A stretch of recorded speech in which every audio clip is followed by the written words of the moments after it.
journal segment on the Jeep discussing the transmission cooler. That was a wild ride. I bought a transmission cooler. I should back up. Start of the story. Hadn't had the Jeep for very long. Took my girls out to Prison Hill, which is in Carson City behind the prison. And we did a little trail run with an off-road group that day. We did a trail cleanup. Not that there was much to clean up, it was pretty clean. But we were winding up this road to the top, and it's not a very hard climb. I was pretty much in two-wheel drive the whole time. We almost got right to the top, and the hot oil sign came on the dash. And I was like, what the crap does that mean? I thought it was like the engine oil, hot oil. We got to the top, and it cooled down, and the light went off, and we went on our way for the day. So I did a little research on it. Turns out that hot oil is the transmission oil, and it, by its stock on the 07 JKs, it goes through the bottom portion of the main radiator for cooling. So where the fins are and the fan that pulls the air through, at the very bottom there's a couple lines for the oil to go through, transmission oil to go to. The reason it gets hot is the torque converter is constantly sitting there slipping when you're like crawling up and you're stop and going. And under load, like having so much extra weight and big tires, the torque converter is just constantly slipping. Well, that oil heats up. It's a known common issue, it turns out, for these. So what a lot of people do is they'll put a secondary oil intercooler in that's for the transmission, and they're all pretty small. They're about that tall, and maybe top to bottom go in with the transmission, and you mount it just right in front of it at the bottom of the main transmission. I'm sorry, not transmission, radiator.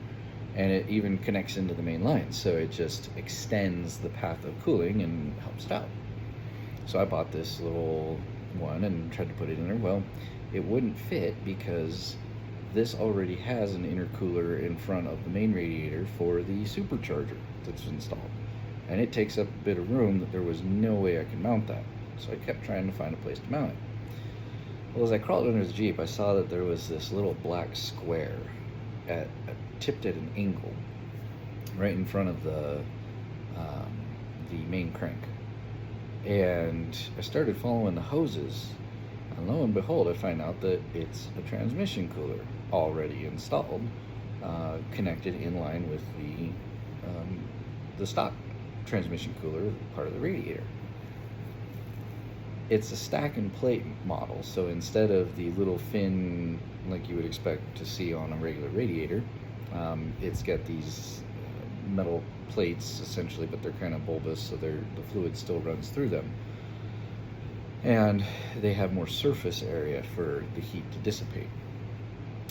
The thing is, they're still made to be mounted in front of some kind of a fan that's going to pull air through it, or you can get a pusher fan to blow air through it.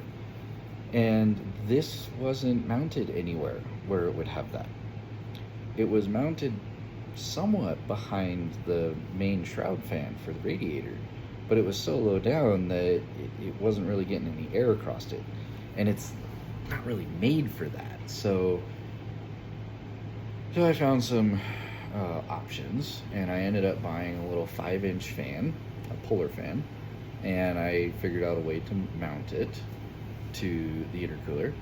And then I got a little temperature sensor system with a relay and everything, and I used some JB weld, and I just welded the sensor right to the stack plates, because there's no way to go through it and try to like penetrate through it. Like you can move the little aluminum fins easily on a radiator and push the thing through. Can't do that here. So I JB welded it to it, and now if the oil going through that little extra radiator hits like 205 degrees or something like that, it'll kick on that little fan, which will start pulling extra air through and should help cool it down. A lot of people are saying that that's a great solution. It works fine. That amount of air can mean almost up to 10 degrees cooler, which is all you need for that kind of a solution. So we're going to try that and see how it goes. I have not wheeled this yet since I put that in there because of a brake issue that I'm dealing with, which is in another video. But when I do get it out and try doing some of those steep climbs, I hope to not have that hot oil show up again, and I hope to either hear that little fan kick on or at least know it's working, be able to get out and verify that it's kicked on, and then maybe be able to see it kick off when it cools down. We'll see.